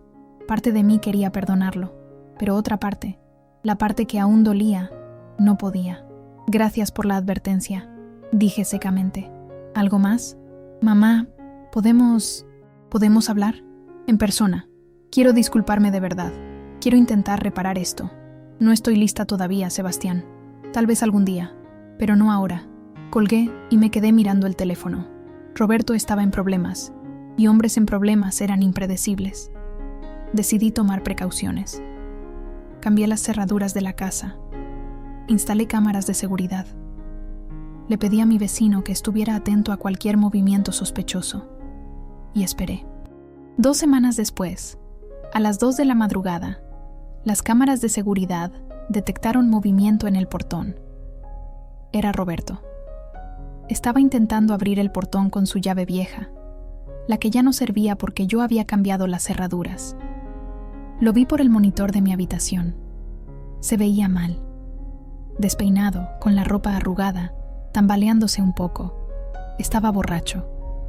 Cuando se dio cuenta de que su llave no funcionaba, empezó a golpear el portón. «Guadalupe, abre la puerta. Guadalupe». Tomé mi teléfono y llamé a la policía. Mi exesposo está intentando entrar a mi casa. Tengo una orden de alejamiento contra él. Necesito ayuda. Mientras esperaba a la policía, Roberto siguió gritando. «Esto es mi casa. Tú no tienes derecho. Me robaste todo. Todo era mío». Los vecinos empezaron a prender las luces de sus casas. Algunos salieron a ver qué pasaba. La policía llegó en menos de 10 minutos. Vi por las cámaras cómo lo reducían, cómo lo esposaban, cómo lo metían en la patrulla mientras él seguía gritando que yo le había robado todo. Fue patético, y triste, y liberador. Al día siguiente, la historia estaba en todas partes. Los vecinos habían grabado el escándalo. Alguien lo subió a redes sociales. Y en un pueblo como Querétaro, donde todo el mundo conoce a todo el mundo, la noticia se regó como pólvora. Roberto Torres, el respetado constructor, arrestado por intentar entrar por la fuerza a la casa de su exesposa. Roberto Torres, descubierto teniendo una amante. Roberto Torres, cuya empresa estaba en bancarrota. Su reputación quedó destruida en 24 horas. Y yo, Guadalupe Méndez, la pobre esposa que no hacía nada más que estar en casa, resultó ser la mujer que se defendió, que luchó por sus derechos y que ganó. La historia cambió. De repente, yo ya no era la víctima. Era la heroína. Mujeres de todo Querétaro empezaron a contactarme. Mujeres que habían pasado por situaciones similares. Mujeres que me veían como un ejemplo. Mujeres que me decían, si tú pudiste, yo también puedo. Leticia me dijo que habían empezado a llegarle más casos de divorcio. Mujeres que finalmente tenían el valor de defender sus derechos porque habían visto que se podía ganar. Yo me había convertido, sin quererlo, en un símbolo. Hoy es un día soleado de abril. Han pasado 6 meses desde que todo esto comenzó. 6 meses desde aquella mañana terrible en que vi a Roberto entregándole las llaves de mi casa a Sebastián. Estoy sentada en mi jardín, en la misma banca de hierro forjado donde hace meses lloré hasta que creí que no me quedarían más lágrimas. Pero hoy no hay lágrimas. Hoy solo hay paz. Las bugambilias están más hermosas que nunca. Las he cuidado con especial dedicación estos últimos meses. Es como si ellas también hubieran florecido junto conmigo. La casa está en silencio, pero ya no es un silencio que me asusta. Es un silencio que me pertenece. Es mi espacio, mi refugio, mi lugar. Han pasado tantas cosas desde aquel día terrible. Roberto cumplió 30 días en la cárcel por violar la orden de alejamiento. Cuando salió, estaba completamente roto. Su empresa había quebrado oficialmente. Mónica lo había dejado. Sus amigos lo habían abandonado. Solo le quedó irse a vivir con su hermano en Monterrey, lejos de Querétaro, lejos de las miradas, lejos del escándalo. No siento satisfacción por su caída. No siento tristeza tampoco. Solo siento nada. Es como si él fuera un extraño con quien compartí 30 años de mi vida, pero que nunca realmente me conoció ni yo a él. Sebastián finalmente vino a verme hace un mes. Llegó con flores, con lágrimas en los ojos, con disculpas sinceras. Me dijo que había estado en terapia, que había entendido el daño que me hizo, que quería intentar reconstruir nuestra relación. No lo perdoné ese día, pero lo escuché y le dije que tal vez, con tiempo, podríamos empezar de nuevo, pero que sería un camino largo, que requeriría mucho trabajo de su parte. Él aceptó. Ahora viene a visitarme cada semana. Tomamos café en el jardín. Hablamos de cosas superficiales por ahora, pero es un comienzo. Valeria también se disculpó. Ella vino con su esposo y me dijo que se había dado cuenta de que había sido cobarde, que debió haberme defendido, que lamentaba profundamente no haber estado de mi lado. Lloramos juntas ese día, y aunque aún hay heridas que sanar, siento que mi relación con ella puede recuperarse. Rosa, mi hermana, también pidió perdón. Fue más difícil con ella porque esperaba más de mi propia sangre, pero eventualmente acepté tener una comida con ella. Todavía no somos tan cercanas como antes, pero ya no hay rencor. Patricia, mi ex amiga, nunca se disculpó. De hecho, me bloqueó de todas las redes sociales, pero no me importa. La gente muestra su verdadero rostro en los momentos difíciles, y ella mostró que nunca fue realmente mi amiga. Con los 4 millones de pesos que recibí del divorcio, hice algo que nunca imaginé hacer. Empecé un negocio. Abrí una pequeña tienda de textiles y manualidades en el centro histórico de Querétaro. Es algo modesto, pero es mío. Yo lo administro, yo tomo las decisiones, yo me quedo con las ganancias. Y lo mejor de todo, me encanta. Descubrí que tengo talento para los negocios, para tratar con la gente, para crear. Todas esas habilidades que desarrollé siendo ama de casa, la organización, la administración de recursos, la creatividad, resultaron ser perfectas para emprender. La tienda ya tiene clientas regulares. Y no solo vendo textiles, también doy talleres de costura, de bordado, de manualidades. He creado un pequeño espacio donde mujeres de todas las edades vienen no solo a comprar, sino a aprender, a convivir, a sentirse parte de una comunidad. Muchas de ellas son mujeres que, como yo, están reconstruyendo sus vidas después de divorcios difíciles. Nos apoyamos mutuamente, nos fortalecemos. Somos una pequeña tribu de guerreras que se negaron a quedarse en el suelo. Leticia se convirtió en algo más que mi abogada. Es mi amiga. Comemos juntas al menos una vez a la semana. Ella me cuenta de sus casos y yo le cuento de mi tienda. Nos reímos, nos aconsejamos, nos cuidamos mutuamente. También empecé a ir a terapia. Al principio fue difícil, doloroso. Tuve que confrontar cosas de mí misma que no quería ver. Pero lentamente, con la ayuda de mi terapeuta, empecé a entender patrones que había seguido toda mi vida. Patrones de ponerme siempre en último lugar, de sentir que mi valor dependía de lo que hacía por otros, de no tener límites claros. Estoy aprendiendo a establecer esos límites. Estoy aprendiendo a decir que no. Estoy aprendiendo que cuidar de mí misma no es egoísmo, es necesidad. A veces, en las noches, todavía me despierto asustada. Todavía tengo pesadillas donde Roberto entra a la casa, donde Sebastián me dice que tengo que irme, donde me veo sin nada, sin nadie, completamente sola. Pero entonces enciendo la luz, miro a mi alrededor, veo mi casa que ahora es completamente mía, y recuerdo que ya no soy esa mujer asustada. Soy una sobreviviente, soy una luchadora, soy una mujer que se cayó pero se levantó más fuerte. Esta mañana, mientras regaba las bugambilias, una de mis clientas de la tienda pasó por aquí. Es una mujer de mi edad que está en proceso de divorciarse de un marido que la maltrató durante 20 años. Guadalupe, me dijo, cada vez que me siento débil, cada vez que pienso en rendirme, pienso en tu historia y sigo adelante. Esas palabras me llegaron al corazón, porque me di cuenta de que todo este dolor, toda esta lucha, todo este proceso, no fue solo por mí. Fue para mostrarle a otras mujeres que se puede, que nunca es tarde, que nosotras también merecemos dignidad, respeto y una vida propia. No voy a decir que soy completamente feliz. La felicidad no es un estado permanente. Es un momento, un instante que se captura y se disfruta antes de que pase. Pero sí puedo decir que estoy en paz. Y esa paz, esa tranquilidad interior, es algo que no había sentido en décadas.